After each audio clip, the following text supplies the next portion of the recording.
your Storm Track weather with meteorologist Gabriela Gomez. Already off to a chilly start this morning in the 20s, 30s for southern Kansas and just to our north. That bitterly cold air that will be making its way into our viewing area here within the next couple of days. 22 right now in Hiawatha, Burlington at 28, Marysville, Concordia sitting at 23 this morning. We're going to be dealing with wind chills really for the next few days. Cloud cover early on already building in this morning. As that system moves in later on today, our temperatures may only warm up a couple degrees by later this afternoon. Our winds also picking up in speed from the east and northeast, 10 to 15, maybe closer to 15 to 20 by early tomorrow morning and through tomorrow afternoon, 20-25 miles an hour sustained. Wind gusts, of course, going to be stronger than that as we head throughout the daytime tomorrow. Later tonight, upwards of 25 miles an hour. Tomorrow morning, getting closer to 30, and into tomorrow afternoon, we could see wind gusts 35, maybe even getting close to 40 miles an hour. That's going to be a concern not only with the snow that will be falling, causing whiteout, if not near blizzard conditions, but also any ice that accumulates later today, especially on those power lines, could cause a concern for some power outages heading into tomorrow. We're fairly dry this morning. A little bit of some spotty showers starting to pop up on radar. It's definitely possible we see drizzle early on, but a bulk of that precipitation will hold off for at least a couple more hours.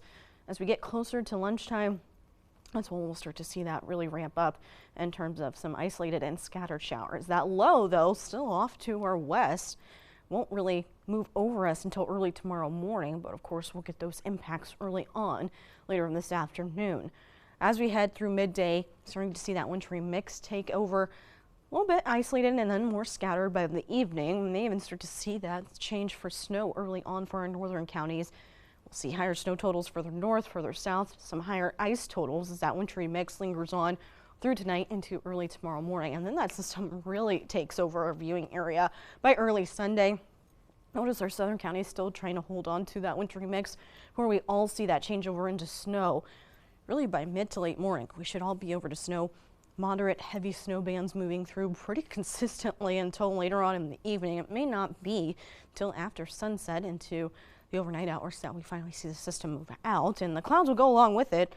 More sunshine into Monday, but it's going to be bitterly cold heading into next week. Probably the bigger concern, of course, the snow, but also some of the ice potential that we'll be seeing later today. Light glazing for most, especially north of I-70. Further southward, upwards of a quarter, maybe even a half inch, especially the far southeastern portion of the viewing area.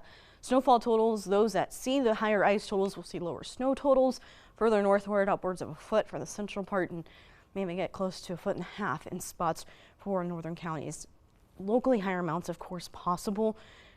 And that snow and ice will be on the ground for quite some time as we turn even colder over the next few days. These are our wind chills by tomorrow morning, feeling sub-zero already for some by early Monday. 10, 15 below wind chills, and early Tuesday 15 to 20 below is what we could feel like. Tuesday afternoon we'll try and get warmer, maybe some single digits even through the end of next week. We really struggle to see any improvements with our temperatures, most likely not getting above freezing over the next 7 days or so. Our biggest concern obviously later today with that freezing rain, change over to sleet, and then snow tomorrow. If you don't have to be out on the roadways, you really shouldn't. It's the weekend. I highly advise no travel for today and tomorrow, at least later this afternoon and then through tomorrow. Once this moves out, notice our temperatures struggle out of the teens, overnight lows below zero for the air temperature. Of course, not taking into account those wind chills. We'll try and warm things up by the end of the week. May see some single digits for lows by Thursday and Friday morning. Overnight or afternoon highs back into some 20s by the end of next week.